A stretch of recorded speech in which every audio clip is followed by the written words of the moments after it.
Kasihan rakyat, darurat kesehatan dan Perpu COVID-19 dalam cengkraman kapitalisme.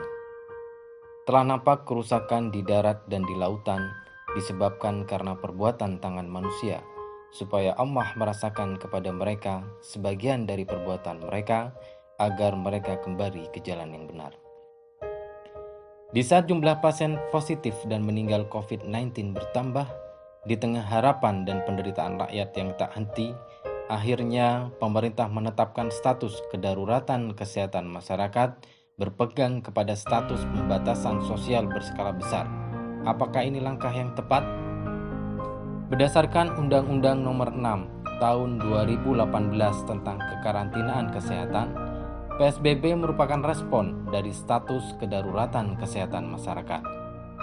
Maka seharusnya sejak saat itu muncul kewajiban pemerintah mengurusi rakyat, dan di sisi lain muncul hak rakyat untuk diurus oleh pemerintah.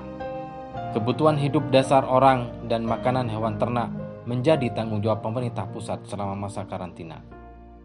Namun hal ini seakan kontroversial dengan pernyataan Menteri Koordinator Bidang Pembangunan Manusia dan Kebudayaan Muhadjir Effendi mengatakan terkait kebutuhan penduduk hanya menjamin ketersediaan bukan pemenuhi kebutuhan.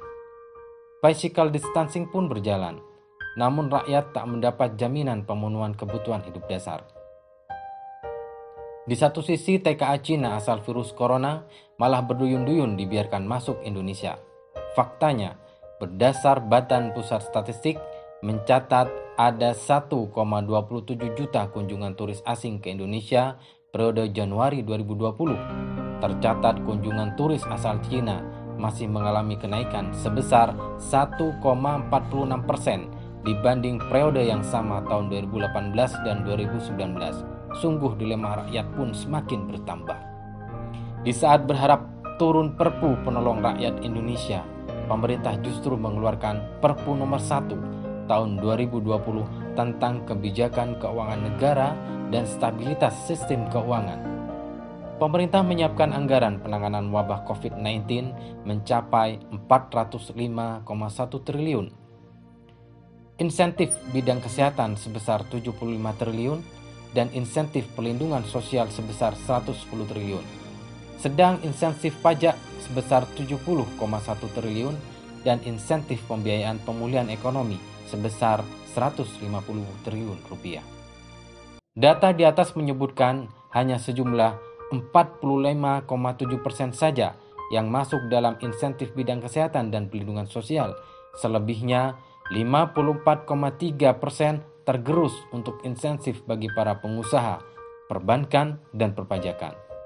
Nampak alur kapitalisasi di dalam kebijakan Perpu di tengah wabah COVID-19 yang melanda. Tak cukup aroma kapitalisasi yang menebar.